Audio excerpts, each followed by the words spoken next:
Cuidados paliativos. Cuidado paliativo es una forma especializada de cuidado para pacientes o personas con enfermedades graves. Está destinado a aliviar el sufrimiento derivado de los síntomas y el estrés producido por cualquier enfermedad. Su objetivo final es mejorar la calidad de vida del paciente y de la familia.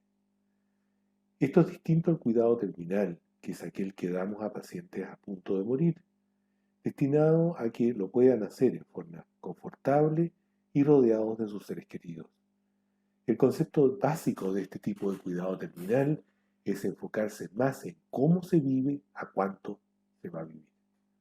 Es un cuidado centrado fundamentalmente en el confort y la calidad de vida del paciente moribundo y debe ser un cuidado muy personalizado. Si comparamos ambos tipos de cuidado, vamos a ver que el cuidado paliativo se puede efectuar en cualquier momento de una enfermedad y las terapias que sean para curar la enfermedad de base van a continuar igual que siempre, a diferencia de que el manejo terminal solamente se focaliza en el confort del paciente, se efectúa solamente cuando el pronóstico vital es de 6 meses o menos, y en este caso se evitan la mayor parte de los cuidados destinados a prolongar la vida. En ambos tipos de cuidados se hace manejo de síntomas, se determinan los objetivos del tratamiento y se efectúa una planificación por adelantado. En este gráfico podremos entender mejor el concepto de cuidado paliativo. La verdad es que cada vez que una persona está enferma y está sufriendo, vamos a hacer todo lo posible por aliviarlo, en cualquier momento de la enfermedad. Y siempre debemos considerar que nuestro primer objetivo cuando estamos tratando enfermos es aliviar. Después trataremos de curar la enfermedad o hacer el diagnóstico correcto, pero siempre lo primero que los pacientes nos van a pedir es que nos alivie su sufrimiento, su dolor, su disnea o aquello que los acoge, incluso la angustia que les puede provocar la enfermedad.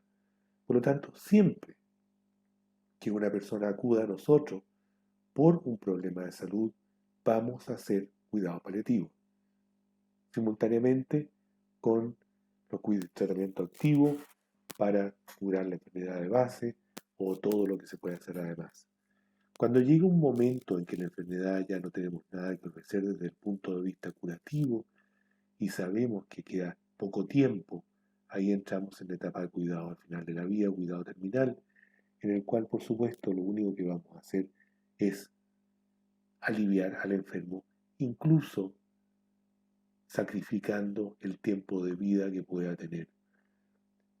Muchas veces, para poder aliviarlos, puede que acortemos la vida de esta persona, pero eso es absolutamente razonable en el contexto de mucho sufrimiento. Y finalmente, una vez que ocurre la muerte, debemos tratar el duelo de aquellos que sobreviven a estas personas que han muerto y sufrido.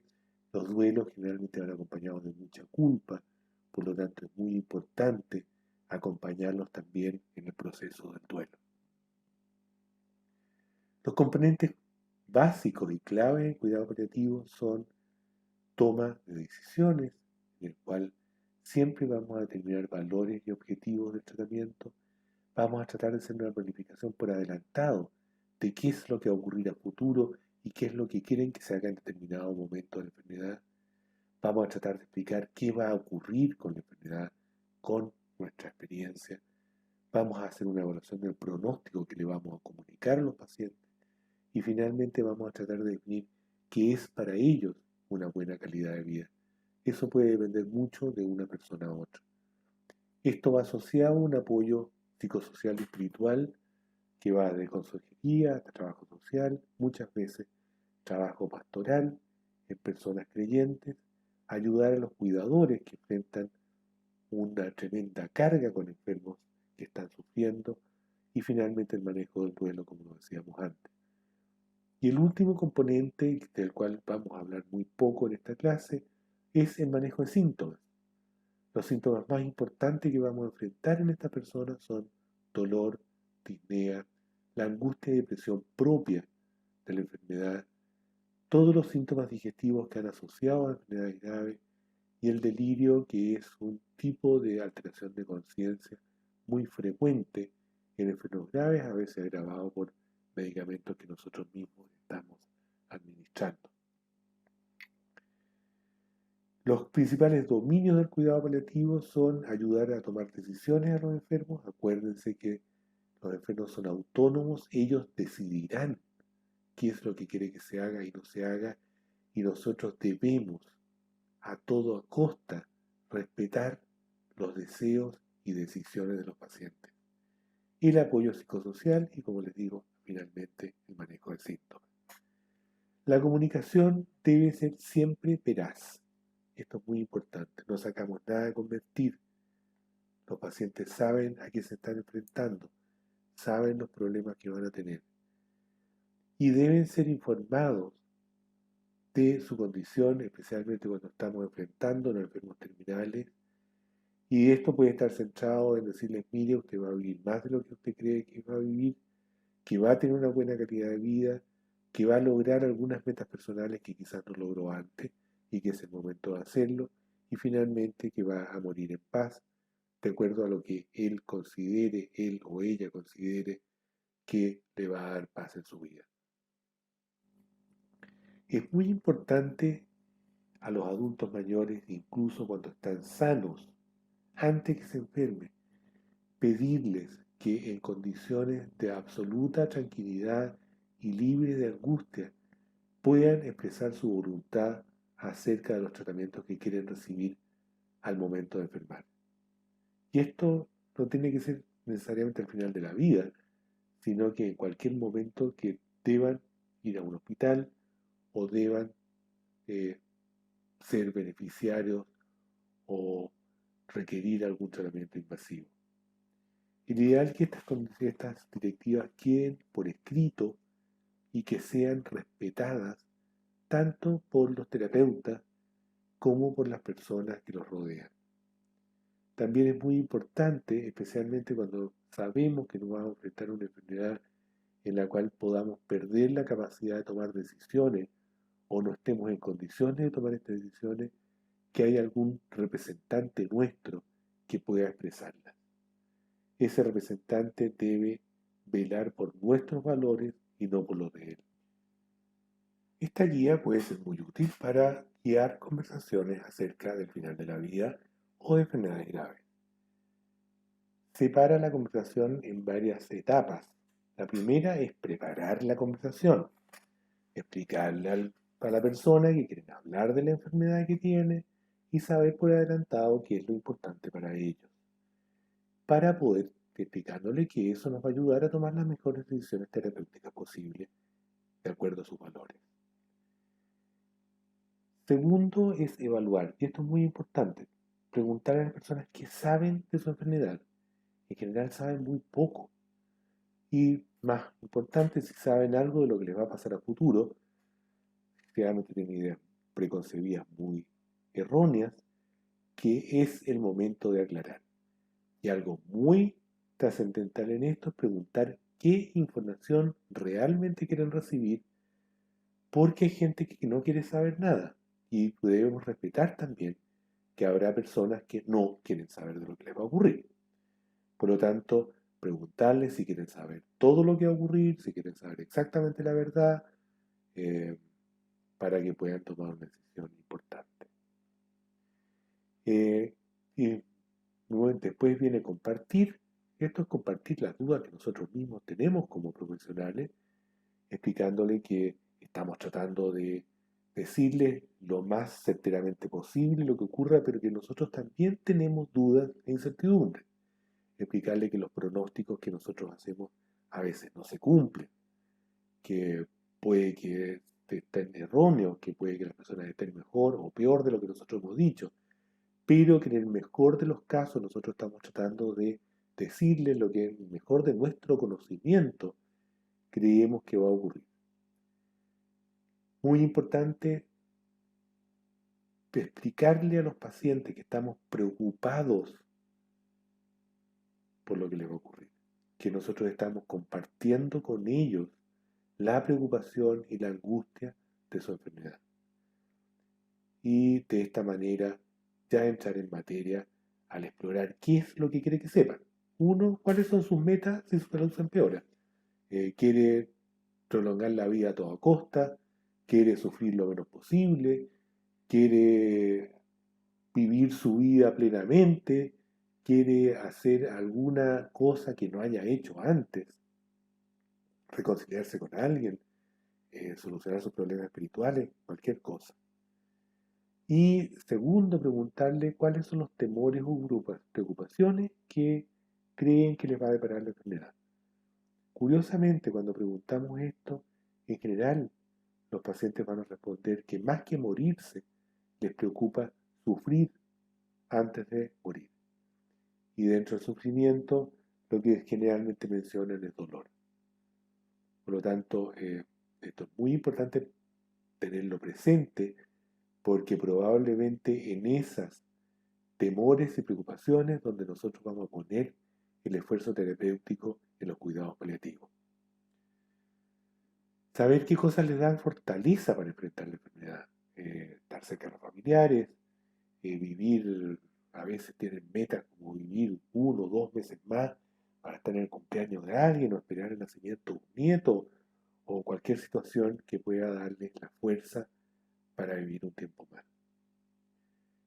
Muy importante ver qué es lo que temen perder, qué habilidades, qué destrezas temen perder mientras se enfermen. Esto es especialmente relevante cuando estamos con pacientes que está comenzando una demencia y los cuales saben que sus capacidades cognitivas se van a deteriorar en el tiempo y probablemente van a perder la capacidad de relacionarse con sus seres queridos e incluso de ganarse la vida.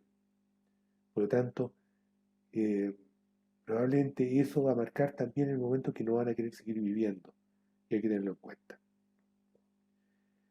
Y preguntarles siempre que si se agravan, cuánto quieren que nosotros hagamos para tratar de prolongar la vida o cuánto quieren que no hagamos.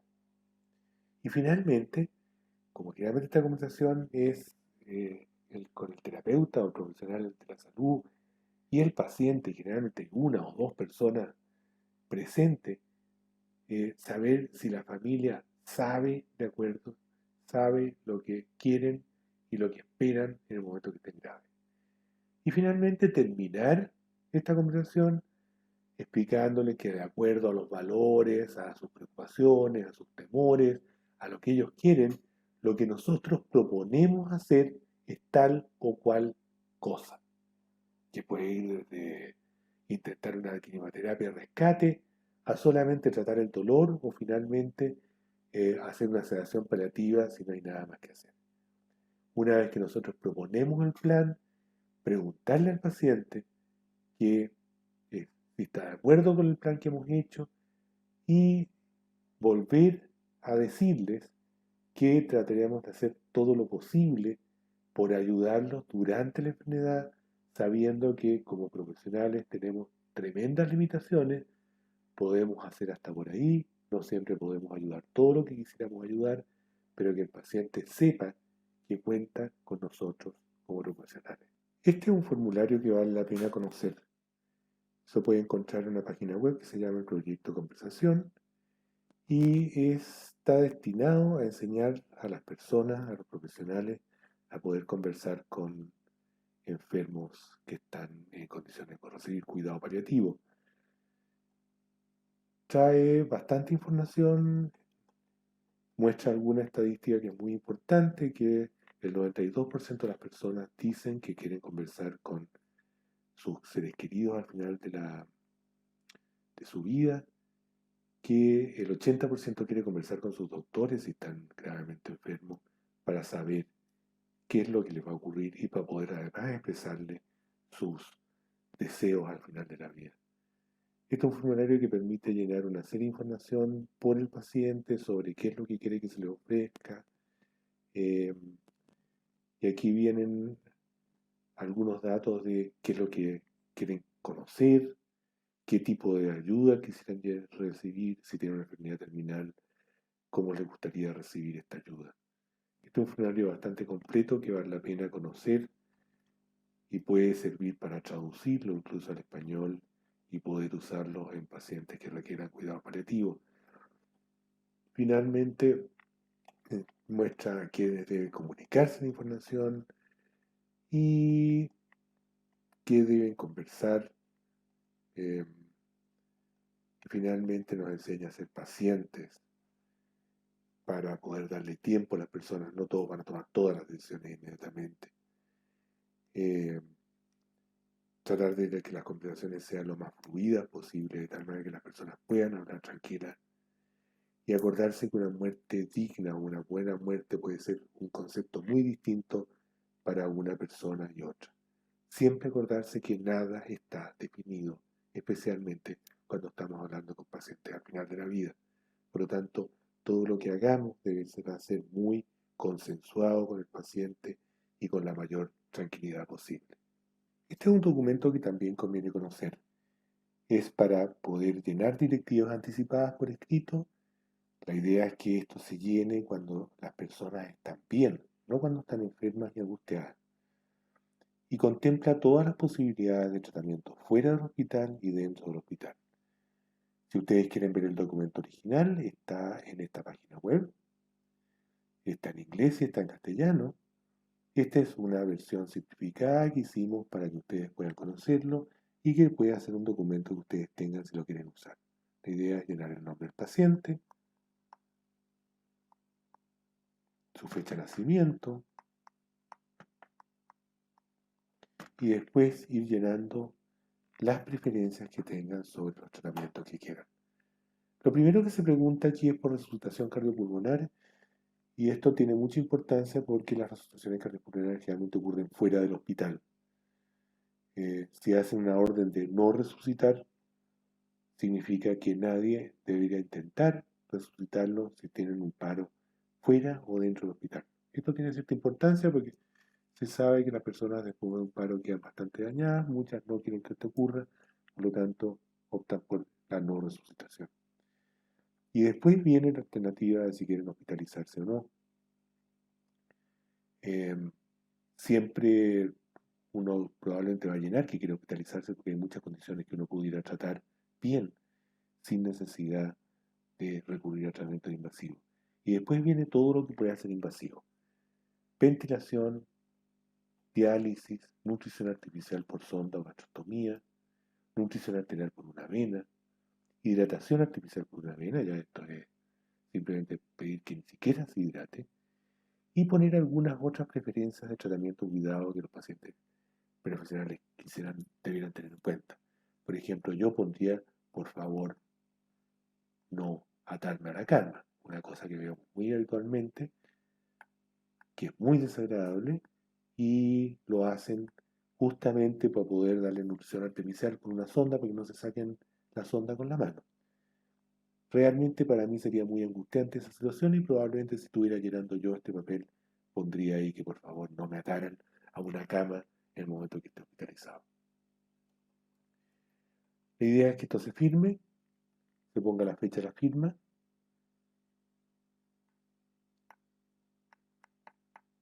y ojalá sea refrendado por algún profesional que conozca que se está llenando esto, que le ha informado a quien lo está llenando que las alternativas que ha solicitado. Muy importante, estos formularios no tienen ninguna validez legal, por lo tanto uno puede llenar todos los que quiera, cuantas veces quiera, y si tiene alguna duda que lo que llenó no le gustó, simplemente romperlo o anularlo. Es simplemente una orientación que va a servir a otras personas y a los profesionales para decidir los tratamientos que se hagan o no se hagan en situaciones en las cuales nosotros, como pacientes, no podamos expresar nuestra voluntad ni expresar nuestras opiniones. Cuando se nombra un representante para tomar decisiones, lo que se llaman sustitutos, este representante debe velar por conservar dos preceptos básicos. Uno, que las decisiones que está tomando no son sus decisiones, sino que aquellas que habría tomado la persona a quien sustituye y basado en lo que ellos les dijeron previamente. Siempre considerar que se debe tener el mejor interés por el paciente. Es él quien está sufriendo y es a él quien debemos respetar. Todas las decisiones que se puedan tomar por sustituto recordar que aquí en Chile no tienen ninguna validez legal. Por lo tanto, puede que no se cumplan. Puede que en algún momento alguien diga que son erróneas, pero en general los profesionales de salud cada día más tratan de respetar estas decisiones, aunque no estén basadas en un concepto legal. El otro punto muy importante en cuidado paliativo es poder evaluar pronósticos. Siempre alguien va a preguntar cuánto tiempo de vida queda o qué es lo que voy a esperar o qué es lo que puedo esperar de una enfermedad crónica a futuro. La respuesta que debemos dar debe ser veraz y precisa, en el sentido que no debemos mentir y debemos tratar de dar nuestro mejor criterio profesional para que esa respuesta tenga un valor real. Recordar siempre a los pacientes que todo el pronóstico que hagamos puede ser muy inexacto. Y sabemos que hay algunas claves que nos pueden ayudar a determinar estos pronósticos. Por ejemplo, en personas que tienen demencia avanzada, sabemos que aquellas que han sufrido una neumonía, la mitad va a morir aproximadamente en los 6 meses. O aquellas que han tenido un episodio febril, o a las personas que tienen dificultad ya para comer, probablemente van a morir a corto plazo. Eso nos puede ayudar mucho a evaluar el pronóstico. En pacientes con cáncer usamos mucho este criterio que se llama ECOG, que simplemente evalúa la capacidad funcional del paciente, que va desde que está absolutamente asintomático, puede realizar un trabajo normal, a que puede realizar un trabajo subóptimo, pero aún puede seguir trabajando, a aquel paciente que no puede trabajar, pero que puede estar ambulatorio, a aquel paciente que ya en etapa 3, que ya tiene que estar la mayor parte del tiempo en cama por los síntomas, la etapa 4 en que los pacientes ya están todo el tiempo en cama, y obviamente la etapa 5 en que ya ha fallecido. Esta evaluación, que es muy simple, que la puede hacer cualquier persona sin tener ningún conocimiento de medicina, aporta mucho en cuanto a pronóstico. Aquí vean ustedes, estos son pacientes con cáncer avanzado, los cuales fueron clasificados en estas etapas entre 1 y 4, y vean ustedes que los pacientes que ya estaban en etapa 4 tuvieron una mortalidad a 3 meses de aproximadamente el 80%. Por lo tanto, esto puede servir mucho cuando tienen que evaluar un pronóstico sin tener ningún conocimiento del pronóstico de la enfermedad base, solamente basándose en el estado funcional de los pacientes. Lo otro que ayuda mucho es usar ayudas visuales. En general, cuando uno habla de porcentaje, muchas personas, especialmente aquellas de nivel educacional inferior, les cuesta mucho entender qué es un porcentaje. Este es un tipo de gráfico en lo cual puede ser muy fácil explicar qué significa que el 15% de un grupo de personas para morir en el plazo de un año. O ponerlo como un gráfico de torta, que también puede ayudar mucho. Finalmente, hay páginas en Internet que nos pueden ayudar a calcular y comunicar el pronóstico a pacientes. Esta página se llama Prognosis y la vamos a ver en detalle. Otra cosa que puede ayudarnos mucho es nuestro propio criterio. Preguntarnos frente al ver al paciente cómo está, si nos sorprenderíamos si ese paciente llegara a morir en los próximos 12 meses. Si la respuesta es que no nos sorprende que vaya a morir, probablemente eso va a ser así. Nuevamente, es una manera muy subjetiva de evaluar capacidad funcional de una persona. La prognosis nos puede ayudar mucho en el cálculo y la comunicación de pronósticos a pacientes en cuidados paliativos. Tiene calculadoras de pronóstico y tiene una serie de ayudas de habilidades de comunicación con los pacientes. El único problema es que está en inglés, pero igual nos puede servir. Y si ustedes ven en los calculadores, tiene calculadores para personas que están en la casa, que están en establecimientos de larga estadía, que están en un hospicio o lugares de cuidado terminal o en el hospital. Cualquiera, si ustedes ponen cualquiera uno de estos, van a ver que le pregunta si el paciente vive en Estados Unidos y le pregunta una serie de datos que se relacionan al pronóstico y finalmente les puede calcular el riesgo a 10 años de morir. Esto para pacientes en la casa. Si ustedes lo hacen con personas que están hospitalizadas, les va a calcular el riesgo a corto plazo. En el fondo, le va a calcular el riesgo a un año de morir, considerando que los pacientes hospitalizados están en otras condiciones. Pero igual puede ayudar mucho cuando tengan que ofrecer ayuda en cuanto a pronóstico a pacientes o explicarles que existe esta página donde lo pueden calcular o ustedes mismos ayudarles a calcular el pronóstico para que tengan una idea de cuánto van a vivir o no. Siempre con la salvedad de que todos estos cálculos de pronóstico pueden ser inexactos, pero pueden ayudar mucho a los pacientes. Uno de los aspectos cruciales del cuidado paliativo es la atención personalizada. Conocer a nuestros pacientes, saber qué es lo que ellos quieren, cuáles son sus valores, cuáles son las cosas que quieren a futuro. Por lo tanto, siempre es importante preguntar cuando empecemos a tratarlo. Preguntas tan simples como ¿que hay alguna cualidad suya que le gustaría compartir con los profesionales? ¿Hay alguna relación significativa que es importante que ellos debieran conocer o que usted quiera volver a juntarse con ella? Y fundamentalmente las preocupaciones acerca de sus creencias o lo que requieren de apoyo espiritual en el momento de una enfermedad grave. Otro aspecto crucial de cuidado paliativo, y esto es especialmente importante en cuidado terminal, son las transiciones innecesarias. En general, si no hay directivas anticipadas, los familiares o los enfermos en el momento de la angustia, en el momento de sentirse mal, van a pedir ser hospitalizados o llevados a una unidad de cuidado intensivo cuando sabemos perfectamente que no se les va a poder ofrecer nada.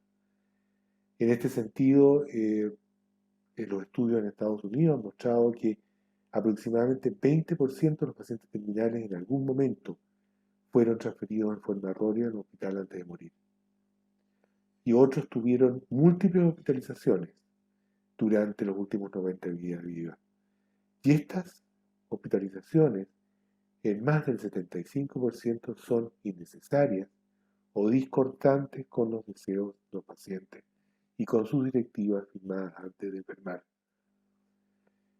Las transiciones no solamente implican un gasto, sino que además llevan generalmente a tratamientos erróneos por profesionales que no conocen a los enfermos. Representa una carga emocional importante para familias y pacientes y pueden generar falsas expectativas en pacientes que están graves. Por lo tanto, se debe hacer todo lo posible por evitarlas.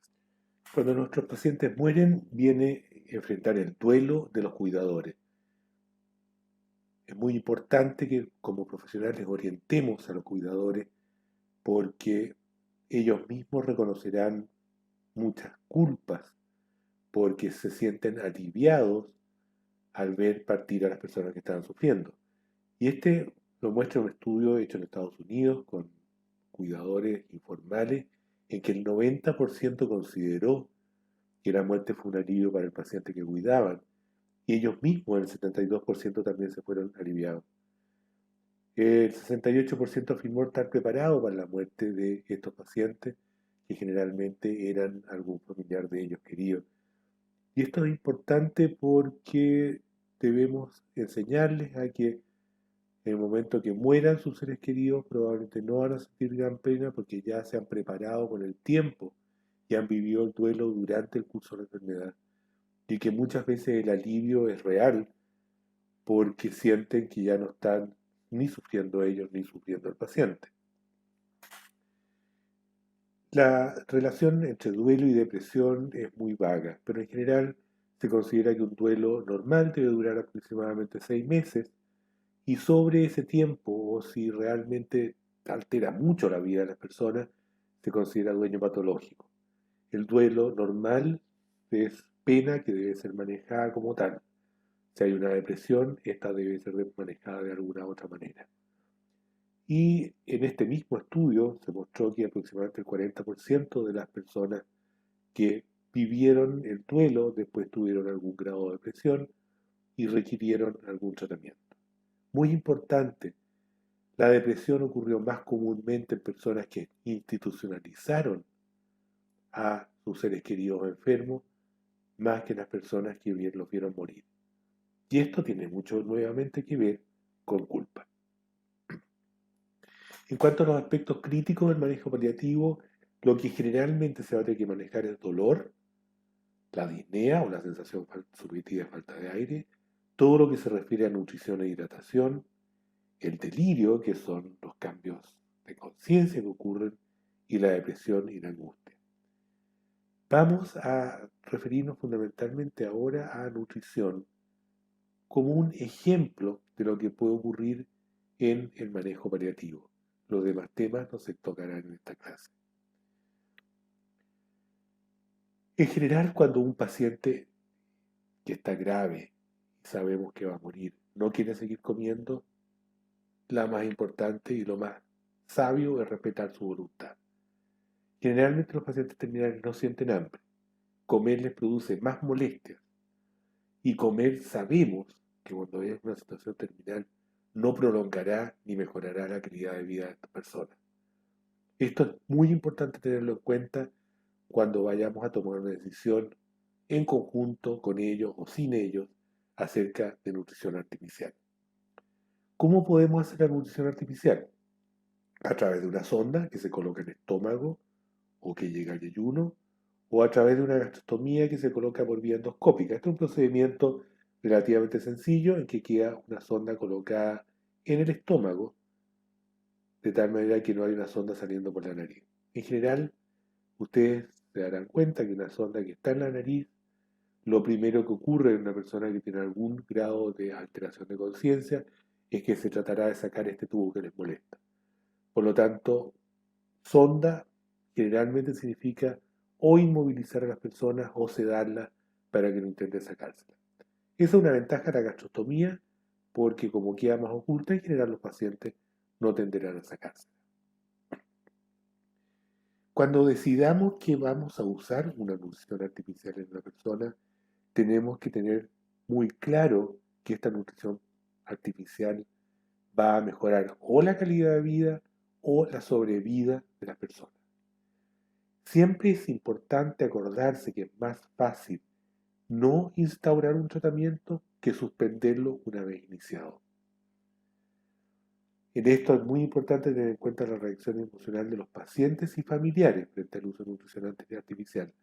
Este es un tema que generalmente debe ser discutido en las directivas anticipadas para no tomar decisiones basadas en angustia, sino en lo que real y objetivamente va a servir la alimentación.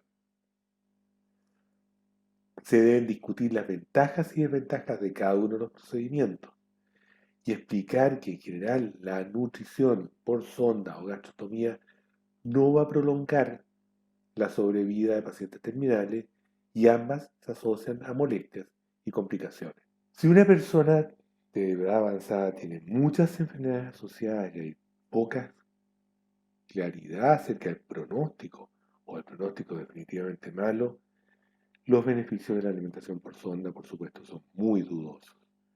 Y siempre la demencia avanzada debe considerarse una enfermedad terminal, en la cual la alimentación por sonda no ayudará a prolongar la vida ni su calidad. En un estudio hecho en pacientes con accidente vascular encefálico, se vio la sobrevida a 8 meses después de haber iniciado un apoyo nutricional con sonda, y vean ustedes como las diferencias entre usar un tubo gastrointestinal y no usar nada son mínimas. Realmente son muy pocas, prácticamente son inexistentes y no significativas. Por lo tanto, esto es lo que debemos tener en cuenta cuando vamos a indicar una alimentación enteral en un paciente en lo cual no se va a beneficiar. Más aún, si ustedes comparan tubos de gastrostomía con sondas nasogástricas, la evolución es exactamente igual. La gastrostomía, el procedimiento que vimos antes, es un procedimiento que hay que usarlo cuando uno prevé que el periodo de nutrición será de más de 4 semanas. En esos casos la sonda va a ser muy incómoda, muy difícil de mantener, por lo tanto ahí se justifica hacer una gastrostomía endoscópica El procedimiento para hacerlo no es muy complicado, pero sí es invasivo. Y como el tubo está en el estómago, puede ocultarse, es más difícil que las personas se lo saquen, aunque lo pueden hacer igual, y puede ser más cómodo tanto para el paciente como para los terapeutas. Pero nuevamente, si uno ve qué ocurre en pacientes con accidente vascular encefálico, que es un ejemplo muy habitual donde hay que hacer alimentación, vean ustedes que los pacientes a los cuales no se les colocó el tubo tuvieron una mejor sobrevida, esto está en días, o sea, en un año plazo, que a quienes sí se les colocó. Por lo tanto, nuevamente, cuidado con indicar procedimientos o procedimientos invasivos que no vayan a beneficiar realmente a las personas a las cuales se les están indicando. Y lo que ha ocurrido es que se ha ido disminuyendo paulatinamente el uso de sondas en pacientes con demencia avanzada, justamente a base de esta evidencia. Y en Estados Unidos, entre el 2000 y el 2014, han disminuido casi en un 20%, especialmente pacientes negros, la indicación de uso de sondas de alimentación, justamente porque no están beneficiando. Cuando ya no nos queda nada que hacer, hemos hecho todos los procedimientos posibles, hemos aplicado todos los fármacos posibles y las personas siguen con un sufrimiento intolerable, se puede justificar usar la sedación paliativa. En esta condición lo que se dan son drogas sedantes que van a hacer dormir a las personas para que puedan manejar sus síntomas intolerables. Hay dudas si la sedación paliativa puede acortar la vida, pero en general la idea es que no, que las ondas de la sedación paliativa no acorta la vida de las personas, por lo tanto, si ustedes tienen alguna duda de que esto es una forma de eutanasia, no lo es así.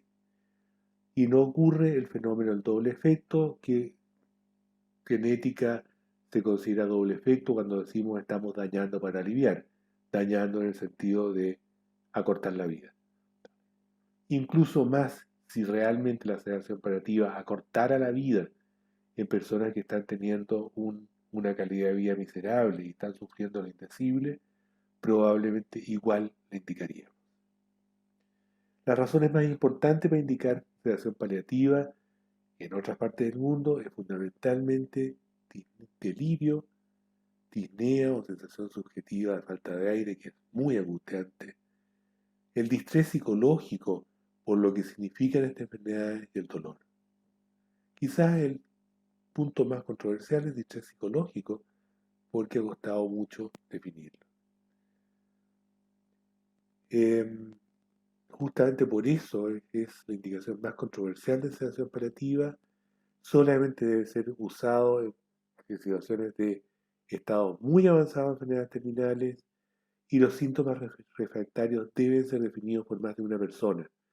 Estas decisiones de usar sedación paliativa deben ser tomadas por un equipo de trabajo, y ojalá este equipo debe ser multidisciplinario, de tal manera que las decisiones y las responsabilidades no caigan en un solo profesional.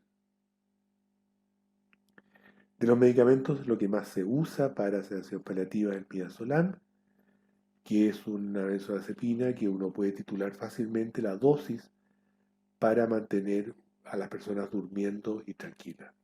El otro que probablemente ustedes han escuchado hablar últimamente a raíz de la epidemia de COVID es el propofol, que tiene una acción muy corta, pero usando una infusión continua uno puede mantener una tasa de sedación bastante útil.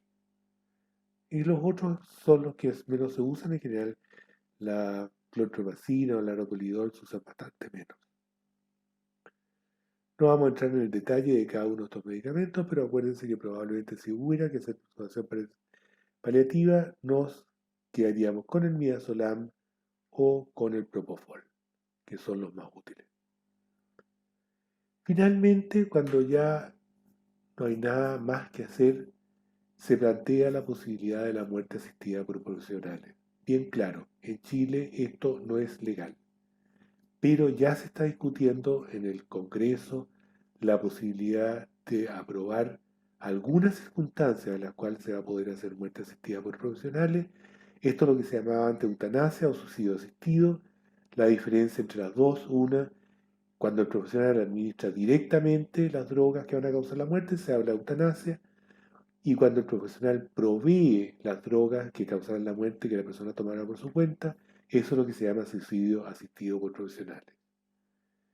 Aquí está un mapa de los países donde en este momento la eutanasia activa es legal. Eh, en este momento es legal en Canadá, en parte de Australia, en Holanda, que fue uno de los primeros países, y en Bélgica.